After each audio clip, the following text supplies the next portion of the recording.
This is an overview of what MindPlay can do for you and your student. And it also just is a time to talk about how do we analyze some of that data that our students are giving us, right? So first of all, if you could, if you have questions, if you could just jot them down, and then we'll have a question answer session at the end. That way we can all kind of monitor which questions that we have, and sometimes the questions will be answered as I go through the presentation. So first of all, MindPlay is a completely technology based intervention. It's individualized and differentiated instruction. So it's individualized, meaning that it's for each individual student based upon what they need. And differentiated, it's the same thing. It's just very unique to what your particular student needs. Now, what we do initially is we assess the student with a universal screener that was sometimes called a benchmark, or that universal screener, they mean the same thing. Then once they take that assessment, the program will assign them their very own path based upon the answers that they've given. So it's a completely student-driven program. So we know that each individual has individual gaps, just like they are unique to themselves. And so based upon those answers, it will assign them their own path, and then it continues to monitor and adjust by what the student enters in throughout the program. So on this side here, you can see, depending on the device that you're on, it might be a little small, but it's the scope and sequence for the program. And then on the left, you can see the multiple different lesson sets or lesson combinations that we have, just to make sure that the student is engaged and interested in what they're learning to be able to close those gaps. Now, the people that you see on this screen are just a handful of our licensed speech pathologists. We call them coaches, right? So these coaches, pathologists or teachers, are the people who have spent countless hours recording every sound to be heard exactly how your students should hear it. So that is very beneficial because they're getting like a one-on-one coaching session, so to speak. Now, MindPlay has 6 components.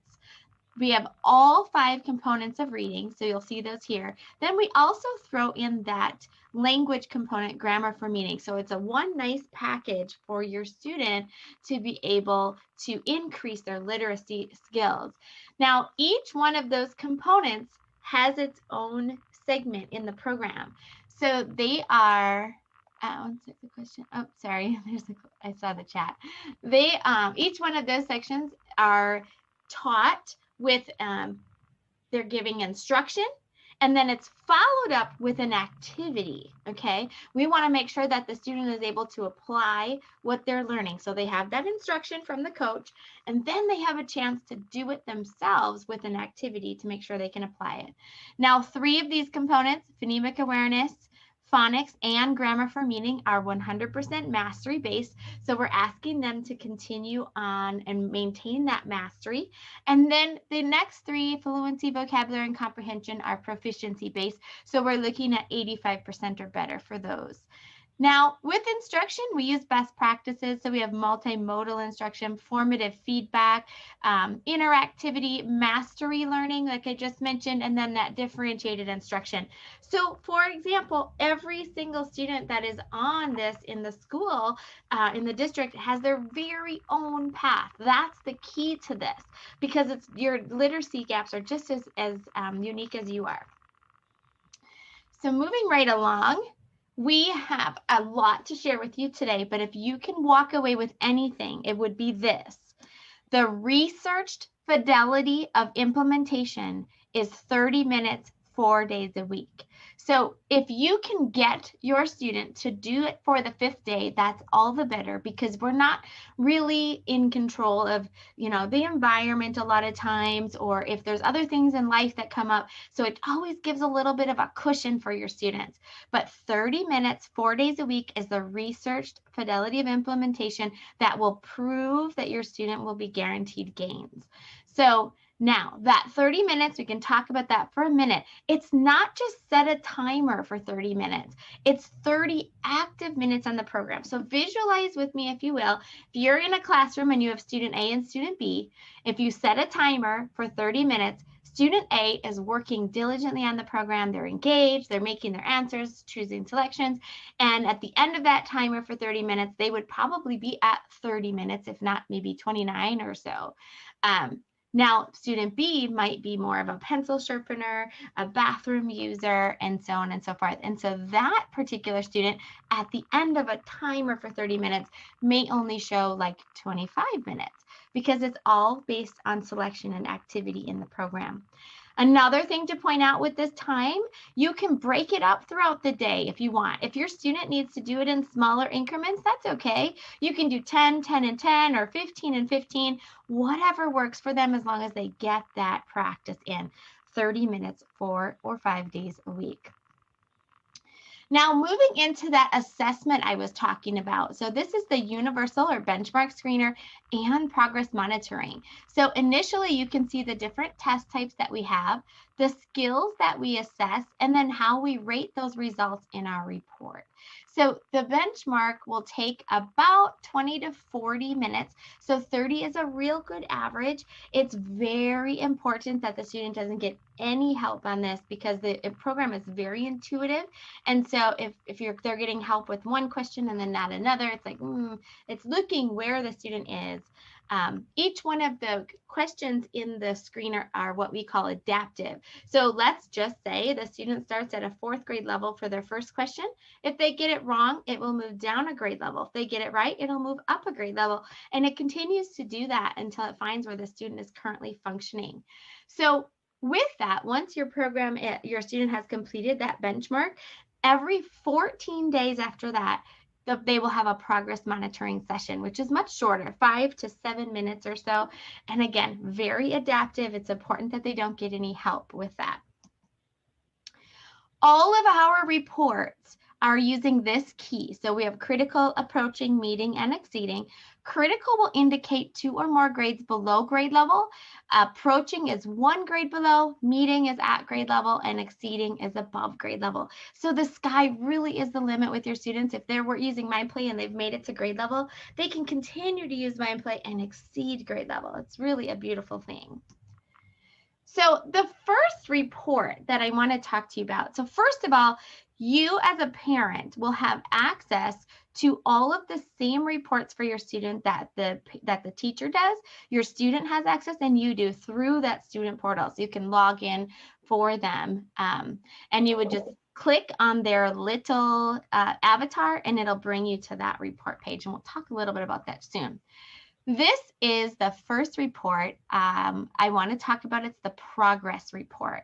So this report houses all of those mastery-based sections that we talked about. So here we have phonemic awareness. That's what the PA means.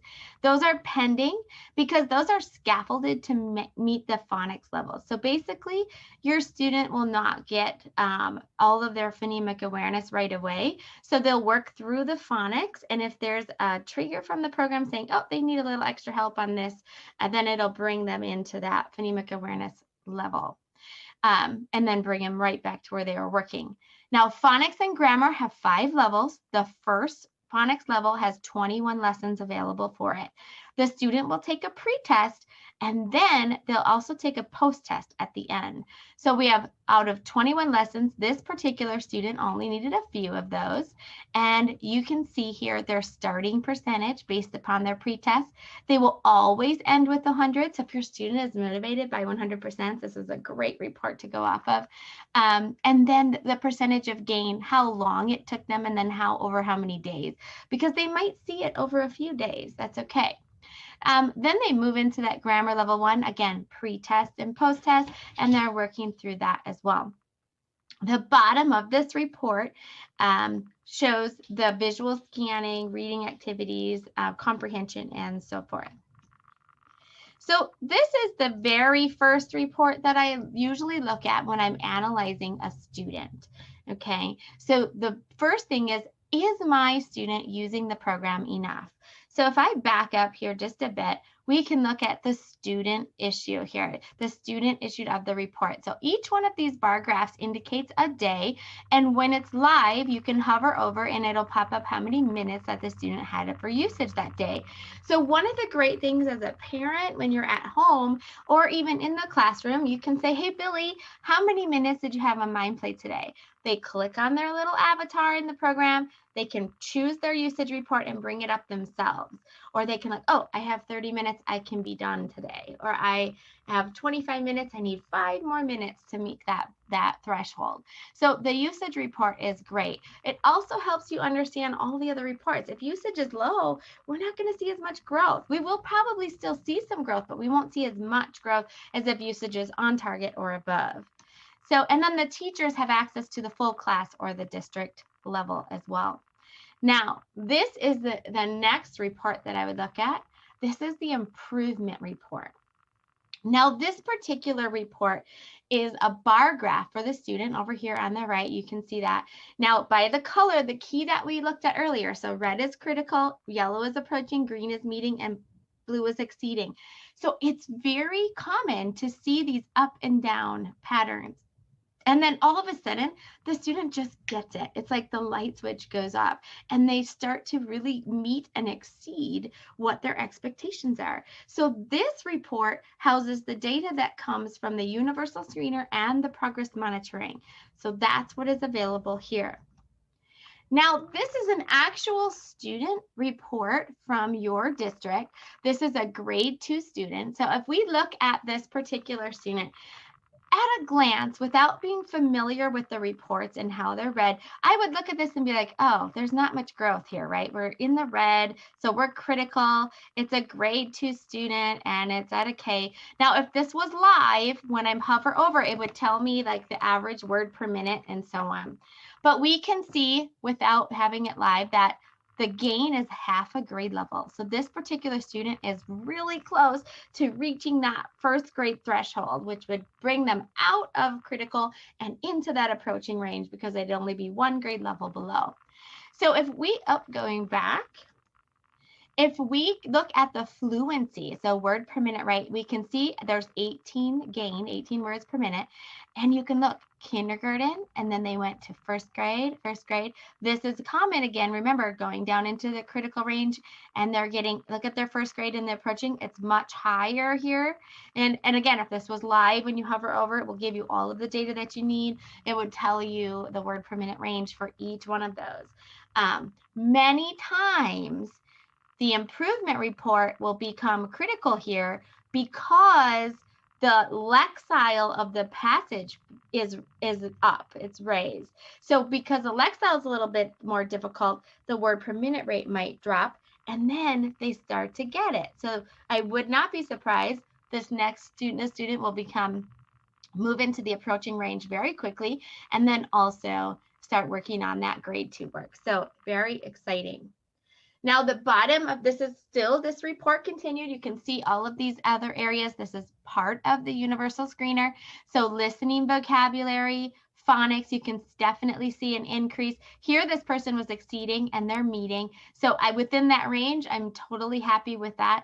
The phonics levels, you'll be able to see when you hover over which level they're actually at. And so there's definitely an increase here as well. Now, visual scanning is one of the components that MindPlay has that helps us to identify if the student is actually able to scan a page from left to right. And so this particular student had it on February 1st and they didn't pass it. And that's okay because they will just get it more often. So what they do there is they're given a target shape, for example, a triangle, and then they have maybe a square, square, square, square, triangle, square, square, and they're counting how many times they see that target shape. So we want to make sure that they're getting that practice. So especially, you'll notice it'll all come together like a beautiful puzzle. They'll get the visual scanning, they'll start moving up a grade level, and it all works together like that. This next report is an error report. So this report shows you all the errors that the student has given. Now, this particular student is answering some questions incorrectly, okay? So there's definitely a way for you to identify, does the student truly not know what's going on, or are they just writing ABC or something like that in there? So that is, the students don't know that you know all of that. So if you do see something like this in your student error report, that's great, because you can bring it to their attention and be like, oh, Billy, what is this, right? What is this? And then ooh, I didn't know that. And so usually nips it in the bud. So you can see here that this particular student you can see the lesson or activity, what the expected answer was, and what their response was. So you can see this student's response, and it's like, what does that look like, right? So we have an example here for that particular question. The spell activity. I will say a word or a word part. You will spell it. Click on the next button to check your work. If your spelling is incorrect, you will see one or more question marks. Click on them for hints and try again. These words are real words. Spell plex.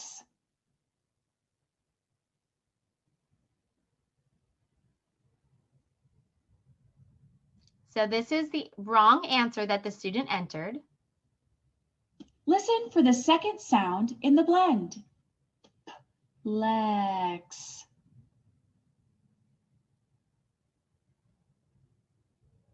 And at this point, it's important that the student is looking at her mouth. Nice job. All right. So that kind of helps you look at those answers as what it is. So here we have another one. So you can see the voiced TH or unvoiced, so v or, and so this is an example of that. The build activity. I will say a word. Click and drag a letter card to each empty box to spell the word you hear.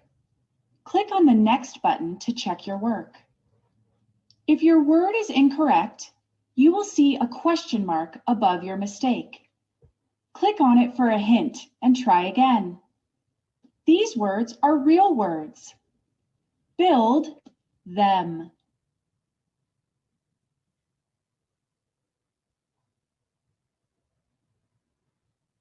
So this is the error that was recorded.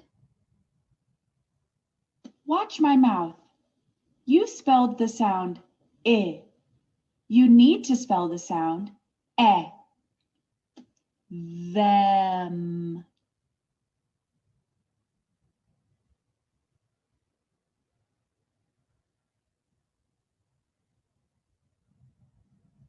So they get You're a genius. They get that specific targeted feedback then when they do make an error. So moving along, this is another view of that progress report that we talked about first. This is the, all of the students get the same curriculum, but again, it's a unique lesson plan. And for teachers, we're able to see what lesson that they're on and the lesson name, and then how much the percentage of the completion is as well. This is a wonderful report that you can view. It's the parent report. This report comes in English or Spanish. And this report, the top portion of this is piggybacked to the very recent improvement report data, so from the universal screener. So it really lays it out into easy to understand language. So I love to use it for parents, for the students, so they understand, and then other teachers who may not be familiar with MindPlay. And then the bottom of this report gives their very own unique lesson plan. And so that helps them. Your child has been assigned 85 objectives to achieve grade level equivalence. Your child has completed 19 or 22% of the assigned prescriptive plan. So, and that does that for each one of the sections. So you can talk with your student and help them to have some goals, right? Teaching them to create measurable goals and how to rework things if they didn't make their goal. So here is what the students truly love. The students have a MindPlay achievement map. So this map happens to be Mount Everest because it's the direct theme connection to whatever theme has been chosen in the theme shop. So this one is Mount Everest. All of these dots indicates a lesson or a skill set that needs to be mastered in order for the student to reach grade level equivalence. On their way up the mountain, they're collecting points, and that can be used for a this week and all-time leaderboard among their peers. And they also have gems. With those gems, they're able to access and purchase things at the Avatar Accessory Shop and the Theme Shop. Now, in order to gain access to that, they have to be at that fidelity. So that's that 30 minutes, right? So this little meter is what I like to call the fidelity meter, and it will fill up and turn green. That doesn't mean, oh, green, go. It means green, I can go check my report, right? So in the top right-hand corner of each of the pages, they'll have their little avatar. They click on that and it'll bring them to this page, and they can access their own reports to find out on the usage report, are they close to that 30 minutes? And they usually are. And then the goal setting is just like, I like to compare it to like a Fitbit. So daily activity goal, ACE, you've scored 100% on your activity today. So it's kind of examples that they have. Now, parents, this is where you can also access your students' reports. So you can log in with their credentials, click on their little avatar on the top of the screen, and then that will bring this up for you as well, and you can choose their reports that way. So that's how you go through, because there isn't actual a parent portal. You're just running through the student portal. All right, so we also have certificates of completion for each section. It really can be motivating for your students. That's one of the things you can do, is printing off their certificate, posting them up on the refrigerator, on their bedroom wall, whatever it happens to be. If you don't have access to print, you can contact the school's teacher, or the student's teacher rather, and they can send it to you. So it's really a great way to just acknowledge all of their hard work that they're doing towards their reading skills. So top tips for parents. These are the 4 top tips that you can do if you can just go through every day and check this down. Is first, fidelity and usage is key. It's very, very important to get that at least 30 minutes, 4 days a week. If you can do it a little longer, or even have the 5th day, the faster your student will grow. Encouragement and certificates. Always, you are your student's best cheerleader. It's important to just encourage them when things get challenging, because MindPlay focuses on the gaps that your student has. And sometimes that's not comfortable. When I don't know something and I'm being questioned of it and I have to learn it, it's not always easy and it's not always comfortable. So encouraging them through those hard moments and using the certificates as a means of acknowledgement, and allowing them to just feel pride, giving that extrinsic motivation as they're working through. And then the reports, you have access to all those reports. Like I just mentioned, you can run through them just like I did, allowing you to kind of see each report build on the other report. You're doing great here, Billy, but let's work a little bit harder on this part, or however it works for your particular student. The other thing is, it's really helpful for your student to have headphones. It blocks out everything around them, helps them to hear every sound. If they have the headphones, watching the teacher or the coach's mouth as they're creating a word, it just really helps bring it all together, and they can focus in and zero in on that.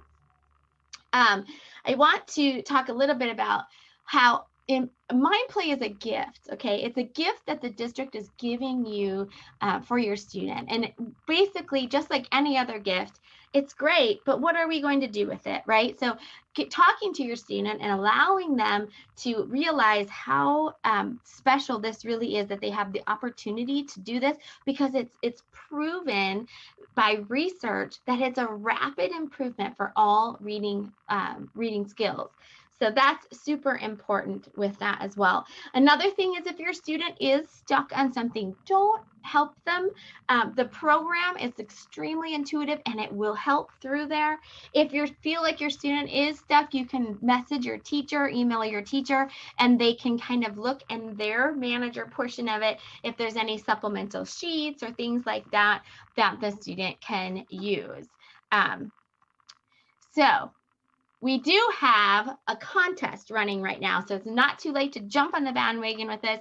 There's plenty of time. So obviously, we can see here that every teacher who participates gets that MindPlay audio splitter, and then each student who reaches fidelity, so 30 minutes, 4 days a week, there's going to be a fidelity percentage. You'll get a percentage on your reports that'll say 80%, 90%, 100%, they will get a prize from the treasure chest sent to them.